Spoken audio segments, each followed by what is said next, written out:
जय श्री कृष्णा। सारे संसार के कर्ता श्री विष्णु भगवान, देवी सरस्वती तथा गुरु जी के चरणों में प्रणाम करते हुए इस माघ मास की कथा को कहती हूँ।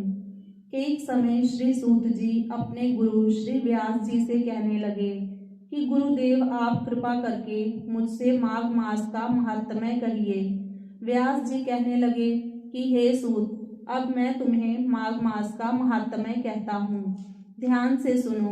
एक समय राजा दिलीप यज्ञ स्नान के पश्चात सुंदर वस्त्र पहनकर, कवच और शोभायमान भूषण पहनकर, शिकार की सामग्री से युक्त शिकार खेलने के लिए अपनी नगरी से बाहर गए।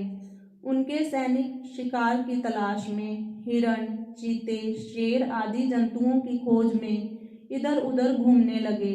उस वन में वनस्पति अत्यंत शोभा को प्राप्त हो रही थी। वन में कहीं मोर नाच रहे थे, कहीं हिरणों के समूह घूम रहे थे, कहीं गीदड़ अपना भयंकर शब्द कर रहे थे, कहीं गैंडों का समूह हाथियों के समान घूम रहा था, कहीं वृक्षों के कोठरों में बैठे हुए उल्लू अपना भयानक शब्द कर रहे थे, कहीं शेरों के पद चिन्हों के साथ घायल हिरणों के रक्त से सारी पृथ्वी लाल हो रही थी, कहीं दूध से भरे हुए थनों वाली गाय तथा भैंसें फिर रही थी, कहीं हरी लताओं तथा सुगंधित फूलों से वन की शोभा बढ़ रही थी, कहीं बड़े बड़े वृक्ष खड़े थे तो कहीं उन वृक्षों पर बड़े बड़े अजगर तथा उनकी कैंचुलियां भी पड़ी हुई थी। उसी समय राजा के सिपाहियों के बाजे की ध्वनि सुनकर एक हिरण वन से निकलकर भागने लगा और बड़ी बड़ी चौकड़ियां भरता हुआ आगे बढ़ा।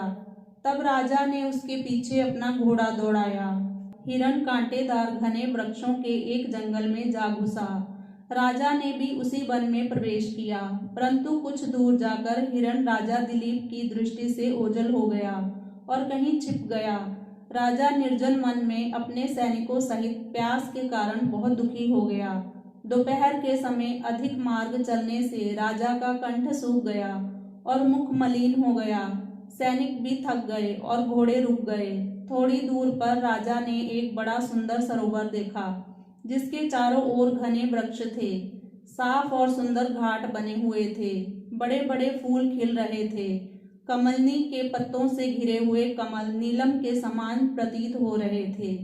इसका जल सज्जनों के हृदय के समान प्रतीत होता था, जो साफ और पवित्र था। सरोवर का जल लहरों से बड़ा सुंदर लगता था।